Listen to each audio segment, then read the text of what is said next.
When part of your job has you entering strangers' homes on a weekly basis, you're bound to encounter paranormal entities one way or another. In this episode, we talk with M, an interior designer. She shares her colorful experiences while renovating homes. She tells us how some spirits seem to stay with their favorite furniture, even after death. She also shares tips on reorganizing your house to make it more positive and less prone to unwanted visitors. Enjoy. Hello, today we have a guest who I met before while working. Actually, we worked together for one thing.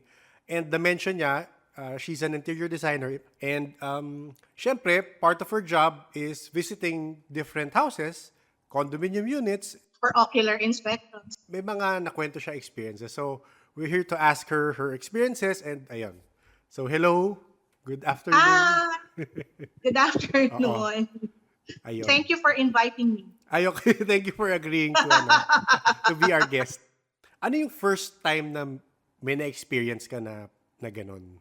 The first time, actually marami siya eh. Okay, sige lang. Go. Pero there are certain, kasi almost all of these houses, talagang marami siyang, meron talaga. I mean, all of the houses that we have been inspecting or ginagawa namin, especially the old houses, yung mga under for renovation na hindi nila natitirahan for a few years, yun talaga sobrang malupit yun.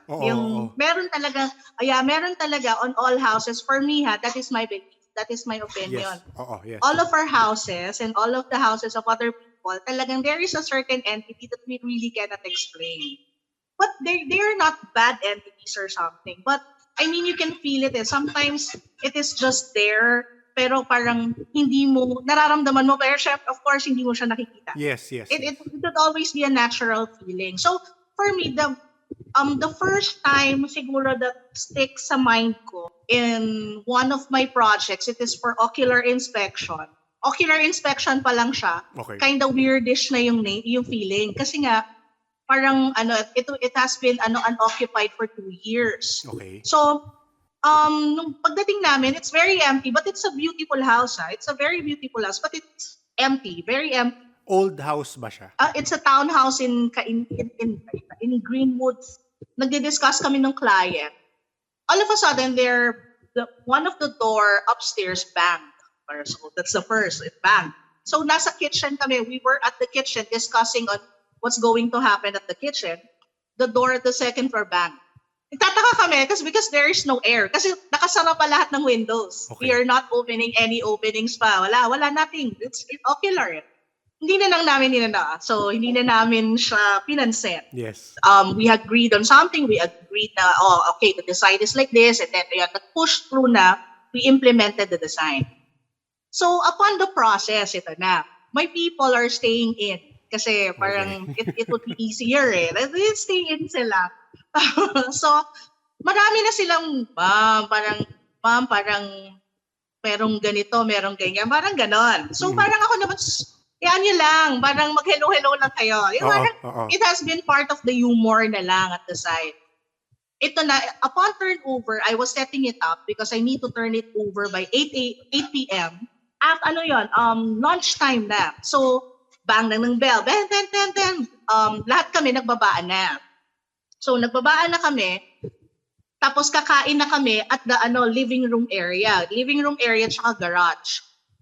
Eto ngayon, may narinig na kami na naghahabulan na dalawang tao, I think bata siya, at the second floor. May naghahabulan. Talagang, paano mo yung yabag? Bam. Tapos nung parang may slam pa ng door. Tapos sabi ko, sino yung nasa taas?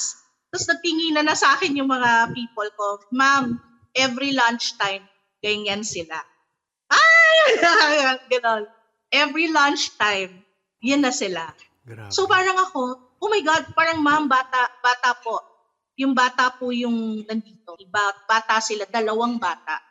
So parang they're playing around the second floor. Tapos hindi namin pinapansin. Tapos talagang yung takbo, alam mo yung, if you have kids, yung tumatakbo sila, maririnig mo. So hinayaan namin. So nung time na that we have to set up the rooms, mga rooms na yan eh, time for setting up.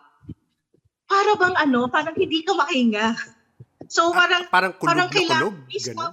yeah, parang gano'n na. Tapos binuksan namin kasi electrical testing naman, so we opened all of the Yes. air conditions and everything. Parang hindi ka makahinga. Sabi ko, stop muna. Let's stop. Siguro around mga 3 p.m. yon or 4 p.m. Let's stop. Merienda na muna, ganito, ganyan.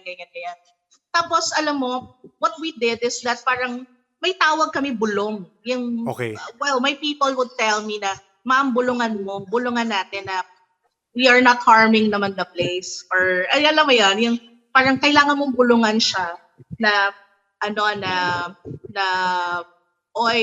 please, pagagandahin lang namin yung lugar mo, pagagandahin namin yung ganito. So, parang after that bulong, when we went back, yun na, comfortable na up until we turned it over. But we didn't tell it to the homeowner. Okay.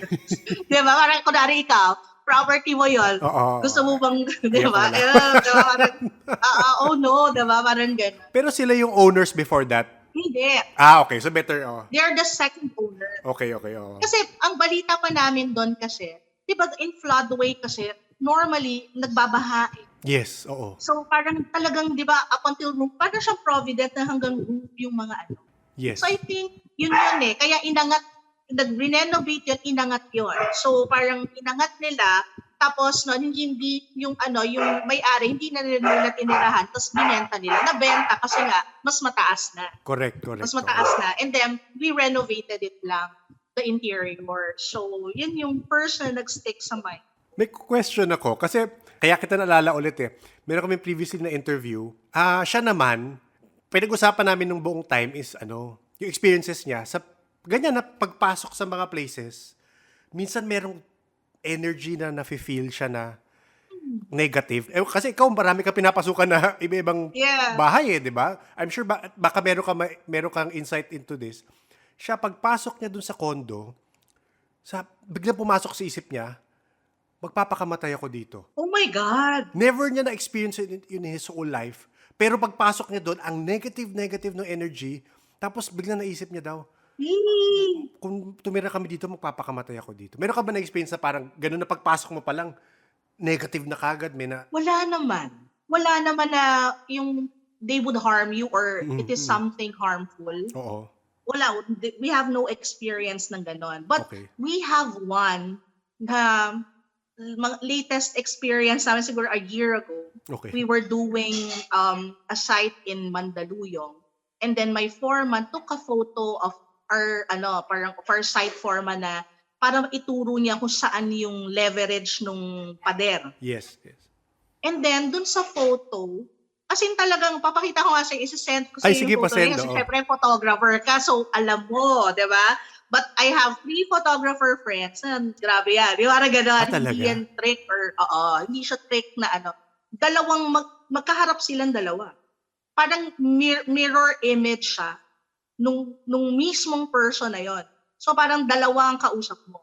Pero yung background niya, isa lang. Di ba normally kapag sa photos, di ba, kapag nag-mirror, pati yung background mo, dalawa rin, di ba? Yes, mag-mirror rin. Oo. Siya hindi. Yung person lang na yon, yung naging dalawa. Parang all of the background it's normal. And then, yung night na yon, that person, si Manong, he had a very high fever. Very, very high fever. Tapos noon, parang kami, sabi ko, ano nangyayari ganyan? And then with my friends, mag-prayer ka. Tapos yung parang the rituals nga, you have to pray and then magsindi ng kandila, etc. The next day, he's okay. Okay. Pero there is something. Tawag nga nila doon, parang yung nagkokopya ng tao. Yes, yung, doppelganger. Parang doppelganger. Yung parang ganon. May ganon siya. At that moment, it was captured. Yes. So that's the latest. But harming, I think siguro siya, kaya yung lagnat pwede rin naman kasi on natural causes. Yes, it's not yes, because of course. that. Diba? Of Parang, course. diba, scientifically naman, baka hindi naman dahil doon. But I mean, it really happens. Wala naman yung parang harmful pa sa amin. Okay. Meron kami yung isang Makati namin na we cannot carry a standard size table. Isipin mo, 6 na 5 na. Super bigat. Tapos hindi naman siya akasya. Di ba? Parang ganun. Akasya. yung parang normal ka lang naman pero walang makabuhat. Tapos noon, we have to step back. Kailangan namin malaman kung bakit. Oo. So, nakwento ng homeowner na favorite ng mother na who passed away just a month ago, parang ganun. Okay. So things like that. There are instances, and then we have to, kasi we would yung mag-aano kami, mag-backwards Oo, talagang distance muna. kami. Oo. Tapos noon parang bubulong kami na hindi namin kumbaga, we would improve the space, we would help them, we would ganito. Parang there is a promise din Yes. na we have to do and we have to say. Then, lightly, after that, after 30 minutes, dalawa naka-movie. Yung parang ganon. Oo. So, those are things that we really cannot explain. But I mean, diba, kasi kami nga, believer kami, we respect it. Kahit nga magputol ng mga puno, meron nangyari sa amin yan. Kasi syempre, makakaabala. Yes, Diba? Makakaabala yes. sa Oo. ganito. Putol yung puno. And then, talagang mga 5 days, yung tao ko na yun, na talagang burning yung fever. Oo. Tapos, talagang pina-hospital na namin. Baka kasi, di ba, kung ano na. Wala, nung findings, nothing at all. Parang binigyan lang na antibiotic whatsoever, wala ngang dating may suggestion na albularyo, yung mga gana. Yes, oo. And meron daw na something, na ganito, na ganyan. Then dinasalan. And then after that, parang nagdahilan lang. And he's okay already. Parang may dinasal sila dun sa pinutol na yun or something. Oo. I think I believe, the belief is there. Yung ganun. Yes. May SOP ba kayo? Kunyari, entering a house. I mean, with all your experience for those things, meron ka bang parang SOP na pagpasok, meron tayong, may sort of ritual kayo before you enter or before you start renovations? Not necessarily. Walang ganon. Kasi as much as possible, ayaw nga namin paramdam. Okay. Alam nyo. Yes. Ako homeowner. Kasi syempre, house nila yan eh. We wouldn't want na parang to instill something negative. Kasi with some people, it is negative already. Yes. Oh, agad, yes. But I mean, parang we wouldn't want. So, kumbaga kami, if ever there would be a certain ritual or dasal or bulong na, kasi it's just prayer eh. Alam mo Yes. yan? It's just Yes. prayer. And minsan, naglalagay kami nga ng candle. But I mean, after that, nangyayari lang yan upon the process. Yung proseso na. Okay. Yung process na kami, wala yung client. Yes, wala. And we wouldn't let them know. Kasi nga, parang, syempre, nakakaano din for them yun. Totoo. Oo. Natatakot nga silang pag ganun. Nakakatakot. Ikaw Oo. kaya. Oo Sino nga. yung nasa likod mo? Sino yung nasa... Kainis. Kaya nga ako nasa labas ako eh. Okay. Ayoko yung sa loob. Baka mamaya mag-imbibe ako eh, di ba? Oo. Sabi nga nila. Oo. Sa old houses, saan mas madalas for you? Yung mga lumang house or yung mga kahit yung Old bagong houses. condo? Ang pinakagrabe na that I experience is on the big village. I wouldn't say na lang a big village in Makati. It is in Makati. So one of those big villages. Alam mo naman, mga luma na yan. Yes. But these are big houses. Pagpasok ko pa lang, kind of eerie because it is a 60s, 50s house. It's a bungalow house. So alam mo, the normal mansion sa Makati. And then, pabigat siya ng pabigat. So, ang focus kasi nila is for us to design and renovate the master's bedroom. So, when I went inside the master's bedroom, there is this feeling na parang hindi ka makahinga, hindi ka makaano, hindi ka welcome. You know the feeling that you are not welcome at all. Yes. At all, yung ganon. Yes. Yung kulang na lang may gumanon sa'yo or something.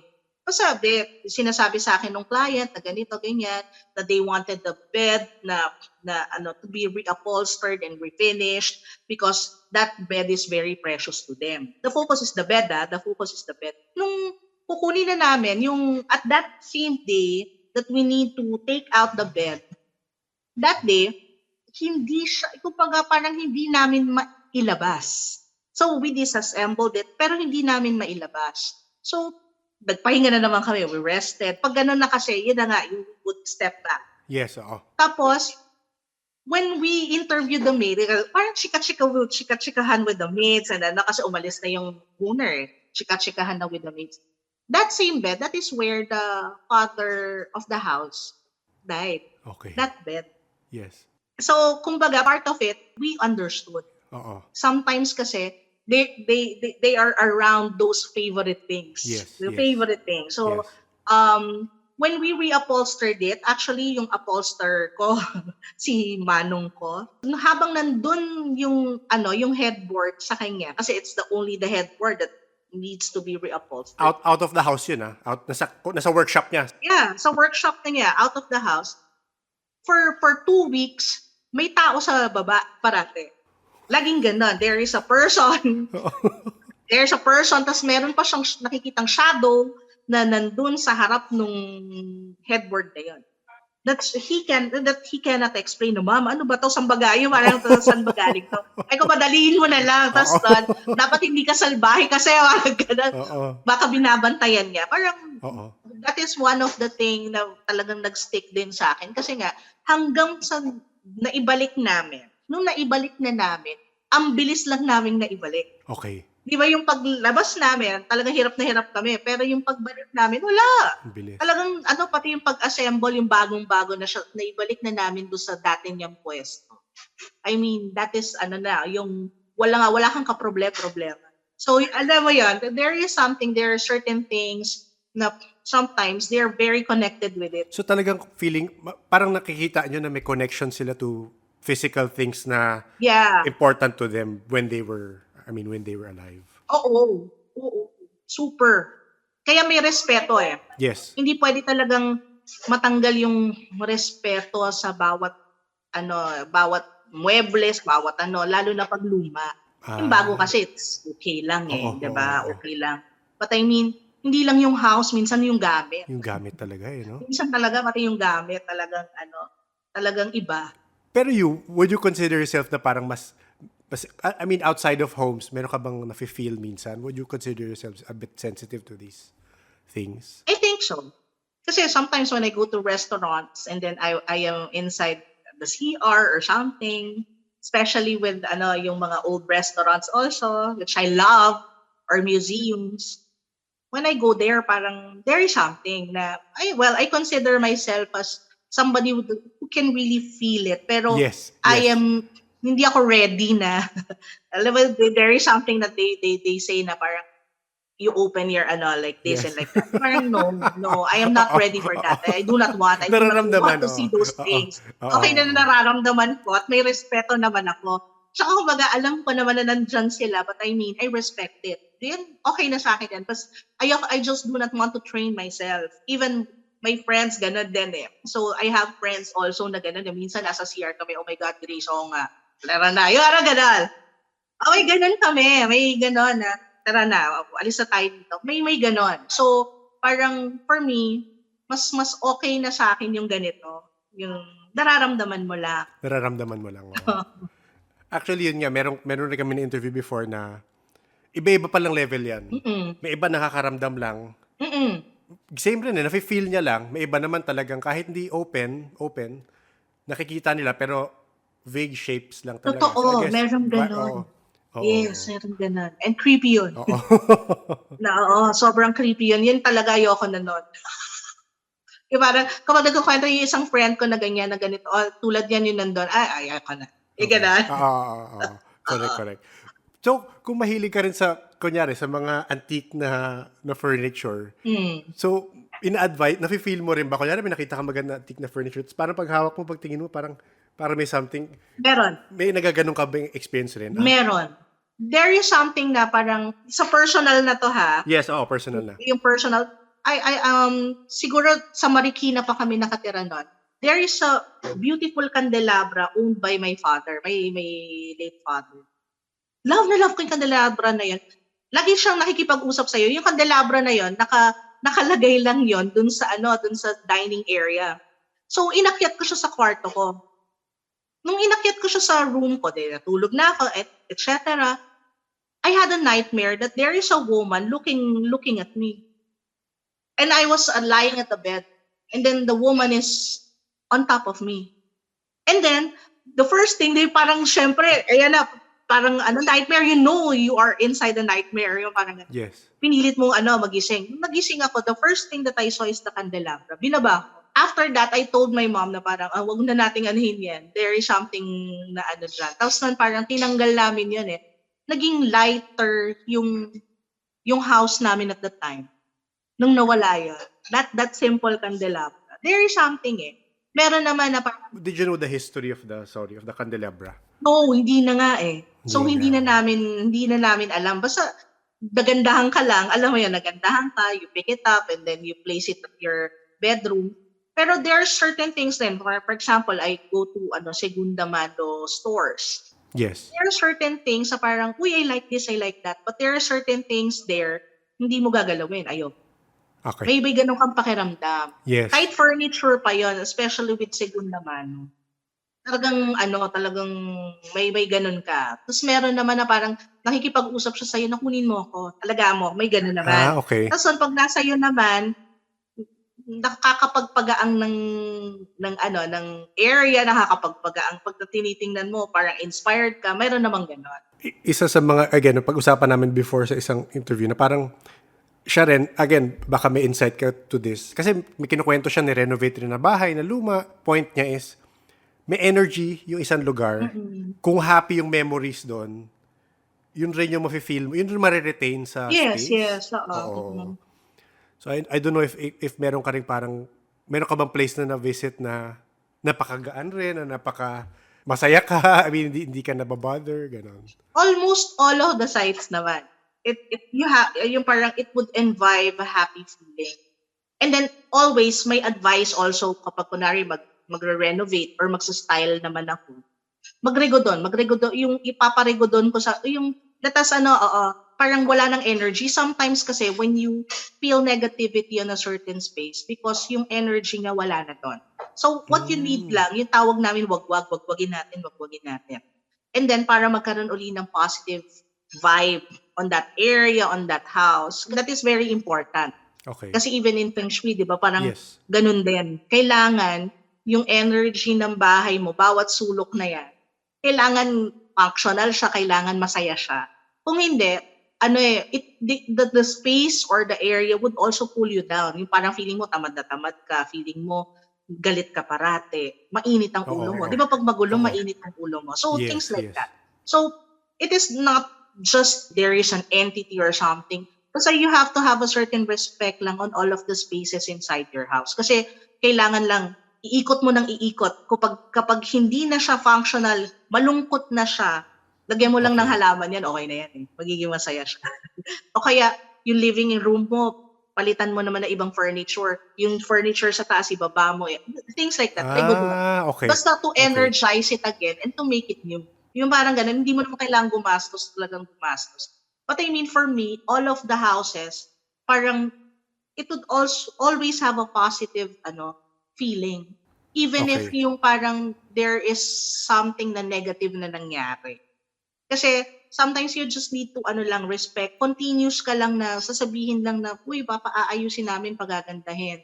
Yung parang yung mga haunted homes na parang papatayin ka, yung gano'n. Yung parang, wala pa naman ako na-experience. Wala pa. Wala pa naman. I mean, marami lang talagang there certain mararamdaman ka na bonggang-bongga. But I mean, wala naman yung para kang gaganunin na. Yung gano'n. Oo, yes, oo. Wala naman. Sa mga workers mo, may mga kwento ba silang, again, may mga nakita sila or may mga ganun sila?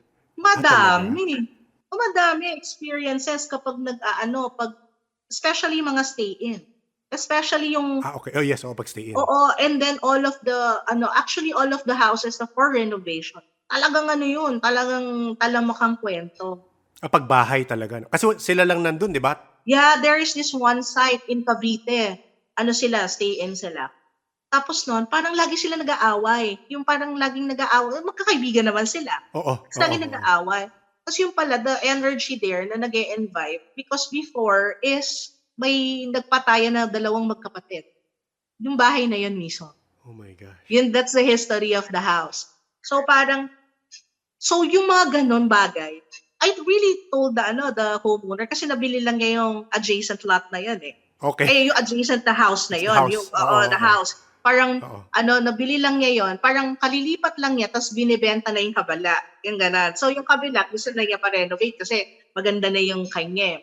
Yung area na yon, pero sinabi ko, na ma'am, meron dyan, alam mo ba? So, yun yung sabi nung kabilang neighbor, ganito, parang ganon. Bless lang natin, ma'am. Wala namang mawawala eh. So, hindi pa nagagawa yung renovation, hindi pa natatapos.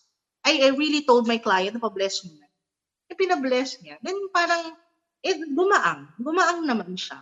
Oo. May mga experiences sila na gano'n, yung mga people, lalo na sila. Minsan, parang natutulog sila. Syempre, natutulog lang sila sa floor, di ba? Yung mga Yes, oo, karton-karton na yan. No? oo, yes, oo. Maya-maya, tulog na sila. May naglalakad sa mga nila, Ulo. nila, sa gilid-gilid nila. So parang iniisip na lang sila, parang shocks, lasing lang ako. Yung parang ganon. Di ba? Baka lasing lang ako. Pero totoo yun. Parang may naglalakad, so bibiruan na lang sila. Yung ganon. Okay. Meron naman din yung isang tao ko, na pagising niya, nasa loob siya ng cabinet. Nasa loob siya ng cabinet, doon siya natulog. So sabi ko, loko mo, baka lasing ka lang, ma'am, hindi ako uminom kahapon, yun yung malupit eh. Nasa loob siya ng cabinet. Totoo yun. May mga ganon. Oo. Nasa loob siya ng cabinet. Or para siguro, naglakad siya. Oo, nag-sleepwalk siya. Oo, yes, oo. Baka may makwento kang similar to it lang. Naisip ko lang because of that. Meron kaming kilala, kasi sa production, pag nag-shoot, may kaming kilala, nakwento ko na rin to before, na sa Intramuros sila, ewan ko, baka workers mo na may experience sa ganito. Sa Intramuros sila, nag-set up sila for a shoot. So, mga 3 a.m., 4 a.m., nandun na sila sa location. Maglalagay ng mga lighting, gano'n. Yung isang guy daw, so nauna siyang parang head, nagsusurvey siya, nagtaas siya ng ilaw or nagtaas siyang gamit sa second floor. Pagtaas niya, merong mga tao na nakalumang damit na parang party. Parang party. Sa Fort to, no? Sa Fort Santiago to, no? Oo, sa Fort Santiago. As in, parang sabi niya, ha? Nagsimula na ba yung shooting? Kakarating lang namin. Pagbaba niya, tinanong niya, nagsimula na ba? Sabi sa kanya, wala pa, tayo una.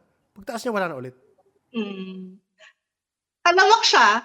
Well, if it is Fort Santiago, if it is that, well, it is common. Kasi before ako wala kaming experience with my people sa Mag-Art Designs. But personally, I have an experience kasi parang nag-lighting din ako sa PETA before.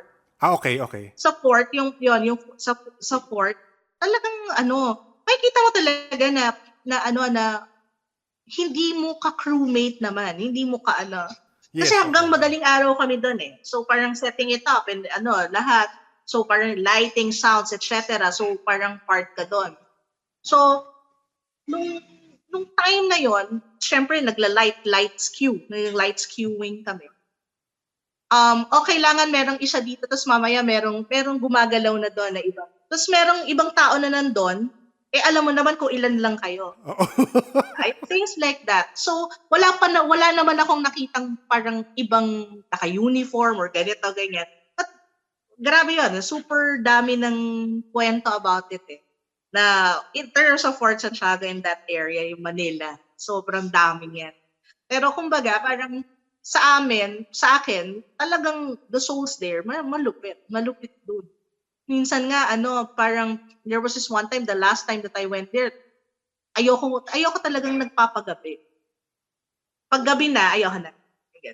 Parang feeling ko, yung, baka makipag-usap, tsaka parang, baka makipag-usap ako, hindi na pala siya tao.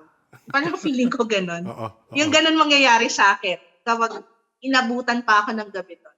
Kasi sa dun, talagang hindi mo na nga alam sa sarili mo kung sino yung tao, hindi. Talaga? Mga 4 a.m., 3 a.m., nagtatrabaho ka pa, hindi mo na alam. So parang, ka na lang, tahimik ka na lang. And then all of the people na kasama mo, tahimik na lang din. Yan kasi, you need to finish your work eh. Parang hindi mo pwedeng tumakbo. Ganun karami kayo nakikita nyo na parang hindi ko kasama? Oo, ramdam, kita. Oo, marami. Hindi lang sa sounds lang. Minsan, you have to record the sounds and then parang sa sounds na yan may iba. Dami nun. pag yun ng area, ang dami na. Kaya nga pag ano, matibay ka, okay ka, yung gano'n. Yung hindi ka pwedeng Yes. mahina doon pag doon ka. So yun, experience doon. Totoo yun. Ako, I believe on that. Kung nakita Oo. nila the whole crew, na Oo, may na parang Oo. naka-uniform. Oo, na Oo. parang Spaniard or Japanese, ay na maniniwala ako. Pero ayoko silang makita. 'Di ba? Oh my God, no way, Tas 'di titingin ba? pa talaga sa'yo No no? way, ayoko. Sabay-sabay no? At saka, kahit naman pumunta ka doon, parang may gustong kumausap sa'yo na hindi mo maintindihan. Yung gano'n. Parang lagi na lang may gano'n. Yung, ayoko nga humawak doon eh. Yung, wala akong hahawakan. Baka may ma-feel ka pa Oo. Ayoko mag-CR. Titiisin ko na lang. Paglabas ko na lang, saka ako mag-CR. Meron ka pa bang naalalang particularly experiences with regards to, yun nga, I'm more interested kung sa old houses, meron ka pa ba naalala about old houses na, kasi maraming kagaya nun, may mga kwento ko narinig na yung ibang old houses talagang hindi mo na mapaalis yung kung ano man yun nandun, hindi mo na mapaalis eh. Parang, again, like your term na nabulong na lang. Meron pa bang experiences with old houses? Yung sa amin, lagi siyang nagiging positive. It would start out negative and then parang nagiging okay naman. Even the feeling, even the energy, even the chi, parang nagiging okay. Pero I have friends na ang experiences nga nila, kasi yung isang friend ko, furniture maker din, tapos on his Quezon City workshop, parang lagi na lang may batang babae na nandun sa hagdanan nila, gano'n. Kasi there is this certain furniture na yung batang babae na yon, Okay. furniture niya yon. Eh, yung furniture na yon, never pang nabebenta. Ever. As in years na. As in super years na hindi siya nabebenta. And then, lagi, nasa stairs yung batang babae. Hindi siya lumalabas. Hindi siya umaalis. So, pag kunwari pupunta ka dun sa showroom niya, sabi nila, sometimes you see the young girl. Standing there lang talaga. So parang sa aming mga designers, meron kaming, uy, punta nga tayo doon para makita natin yung young girl. Uy, parang gano'n. So parang, you would just make it fun na lang eh. Kasi nga, kung matatakot ka, di ba, kung tatakutan mo lang, hindi ka makakatrabaho. Tapos, maapekto pa negosyo mo, di ba, parang gano'n. Baka mamaya, tapos kawawa rin yung, yung mga homeowners kapag sinabi mo na, your place is haunted. Diba? Parang gano'n. Parang ang weird na lang. But I mean, yung sa amin lang, we make it a point that to make it parang easy. Yung maging easy siya, yung maging positive na lang yung feeling.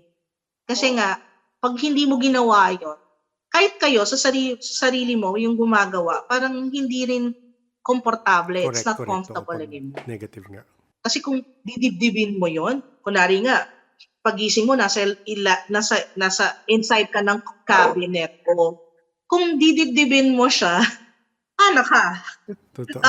Diba? Paano ka? So, yung gawin na lang katatawanan sometimes. And then, pero sa deep inside our hearts, magdadasal namin sila. Yun. Kasi nga, kailangan naming makisama eh. Correct. Mas yun no? Kailangan makisama. They wouldn't leave it eh. They wouldn't leave the house or they wouldn't leave the stuff.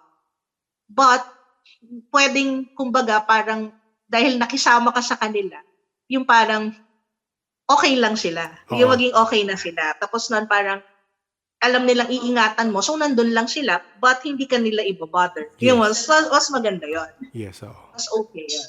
Last question, sorry. Go! With regards to feng shui, have you worked ever with a feng shui master na, kasi naririnig ko from a friend yun na, yung mga feng shui master talagang, pati yung, again, yung pwesto ng o dito may friendster ka, may pang negative sila sa ganun. Have you worked with a feng shui master ever? No, I never worked with yung super master siya.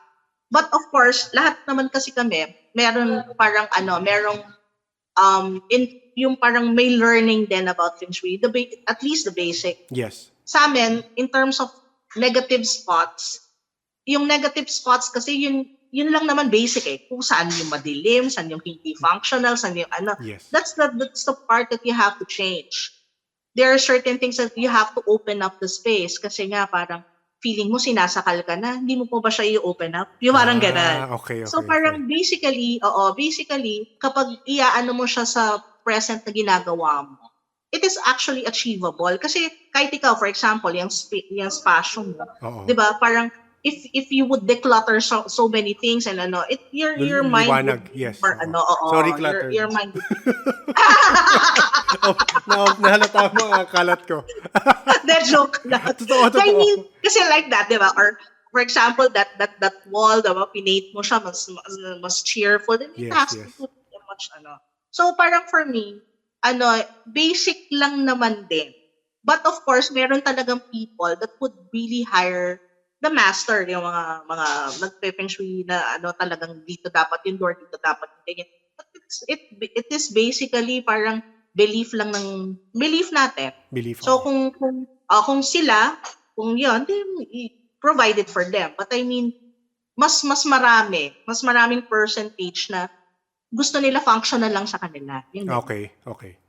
Sorry, last na, naalala ko lang mabilis. Oh. Ikaw ba, have you experienced na meron kang i-renovate na place or condo or house na may pinasama sa inyo to bus or ganun? Wala pa. Okay. Wala naman. Pero marami akong nababalitaan na, for example, kahit dito sa Antipolo, that one part of this subdivision has been a cemetery before. So, mga things like that. So, siguro, sila rin, I do not know on the process that they did or whatever.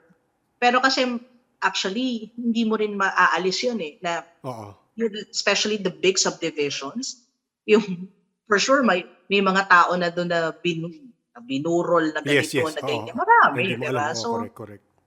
So I think kumbaga parang sila rin siguro kasi yung lock yung pagpasok ng lock, pagpasok ng ganito. Kasi meron silang guide. These people has certain guide na parang kung ito sementeryo to, dapat ito dito ilalagay dito ilalagay yon.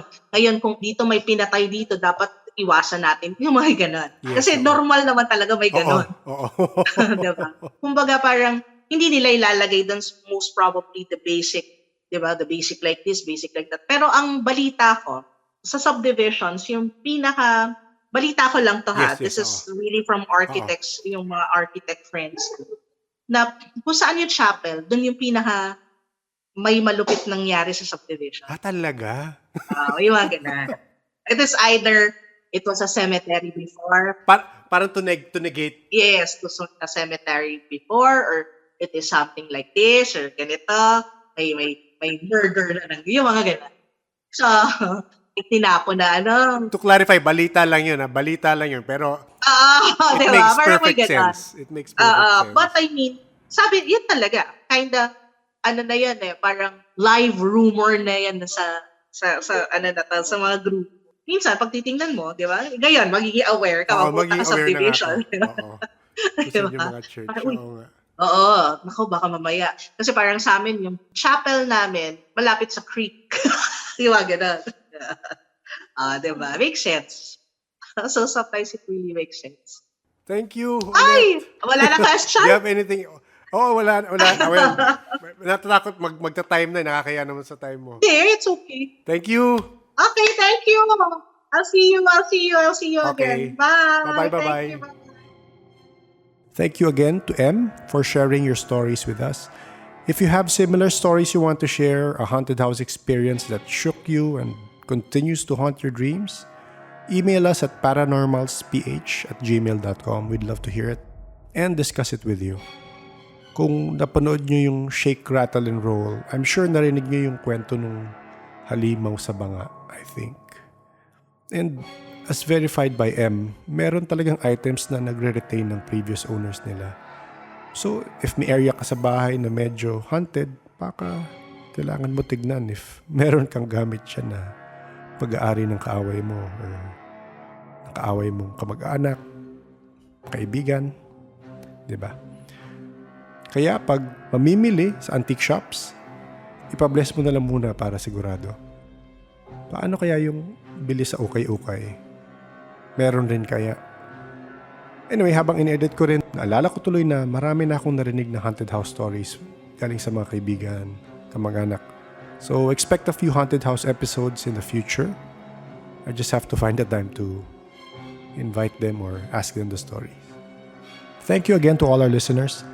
We see the growing numbers and we would like to thank you for listening, and we would like to welcome all of you to our small paranormal community. The Paranormal Podcast is engineered and produced by F90 Productions. Rate and review our show on Spotify, Pocket Casts if you enjoyed it. Thank you for listening.